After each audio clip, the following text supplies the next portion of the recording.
સમાચાર વડોદરાથી પ્રાપ્ત થઈ રહ્યા છે। વડોદરામાં વિદ્યુત સહાયકની જે ભરતી રદ થઈ છે તેનો વિવાદ વધુ વકર્યો છે। અમારી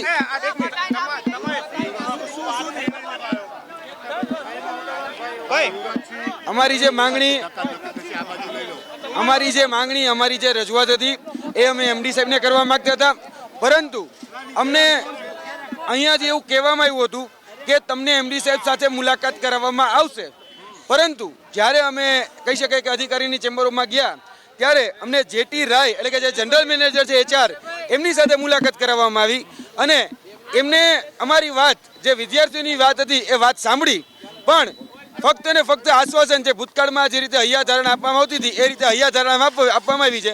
જ્યારે મારા દ્વારા 3 થી 4 એવા લોજિકલ એટલે કે તથ્યાત્મક પ્રશ્નો પૂછવામાં આવ્યા કે ભાઈ પોલ ટેસ્ટ, કેમ કે અમારી પાસે નીતિ નિયમો હતા અને નીતિ નિયમો જોવા જઈએ તો આ જેટકો દ્વારા જ આ જે નીતિ નિયમો બહાર પાડેલા, અમે 2 નંબરની એની સાથે વાત કરી કે ભાઈ ઉમેદવારે ગટર પોલની 6 મીટરની ઊંચાઈ જે ક્લેમ્પ લગાડેલો આવે છે તેની ફરજિયાતપણે સ્પર્શ કરવો જરૂરી છે।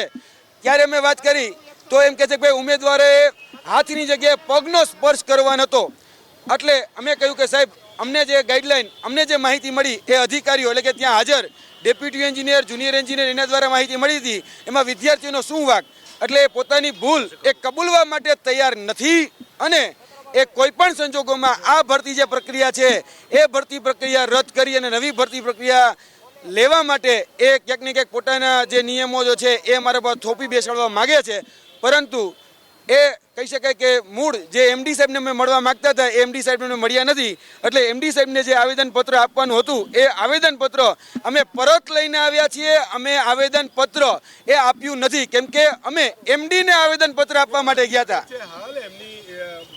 જી ચોક્કસપણે જ્યાં સુધી અમારું એમડી સાહેબ આવેદનપત્ર નહીં સ્વીકારે ત્યાં સુધી અમે અહીંયાથી જવાના નથી અને અમારી માંગણી એટલી જ છે કે ભાઈ એ આવેદનપત્ર છે એ સ્વીકારે અને જે પોલ ટેસ્ટિંગની વાત કરે છે એમાં પોલ ટેસ્ટિંગમાં પોલ કરનાર એના અધિકારીઓ છે એ અત્યારે આ સાહેબે સ્વીકાર્યું છે કે ભાઈ અમારા અધિકારીઓની ભૂલ છે।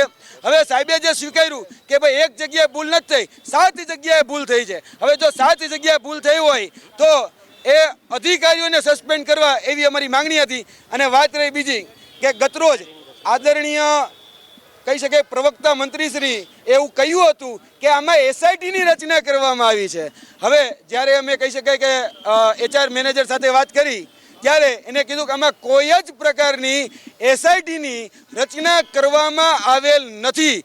આત્મવિલોપન સુધીની ચીમકીઓ પણ ઉચ્ચારવામાં આવી છે અને વિદ્યાર્થીઓ દ્વારા કહેવામાં પણ આવ્યું છે કે જ્યાં સુધી અમને ન્યાય નહીં મળે ત્યાં સુધી અમે આ જગ્યા છોડવાના નથી। ત્યારે એટલે કે જે ઉપસ્થિત અધિકારી હતા એમના દ્વારા કહેવામાં આવ્યું હતું કે ભાઈ જો તમારે એ જ કરવું હોય તો તમે બહાર જઈને કરી શકો છો, અહીંયાથી તમે રજા લ્યો। એટલે સીધા જ અમને કહી શકાય કે ધુતકારી નાખવામાં આવ્યા છે, એટલે અમે નીચે આવ્યા છીએ અને જ્યાં સુધી અમને એમડી સાહેબનો જવાબ નહીં મળે ત્યાં સુધી અમે જવાના નથી। ખાસ કરીને આમાં જવાબદાર અને જેની જવાબદારી જેની પહેલા બને છે એ અત્યારે ઉપસ્થિત જવાબદાર અધિકારીઓની બને છે। એ જવાબદાર અધિકારીઓ પોતાની જવાબદારીમાંથી ભાગી રહ્યા છે, એ સ્વીકારી રહ્યા છે કે ફક્ત એક જગ્યાએ આ પ્રકારની પોલમાં ભૂલ નથી થઈ, આવી 7 જગ્યાએ પોલમાં ભૂલ થઈ છે જેમાં અધિકારીઓની ભૂલ છે। એ લોકો જાતે સ્વીકારે છે કે અધિકારીઓની ભૂલ છે। હવે અધિકારીઓની ભૂલમાં વિદ્યાર્થીઓ શા માટે ભોગવે?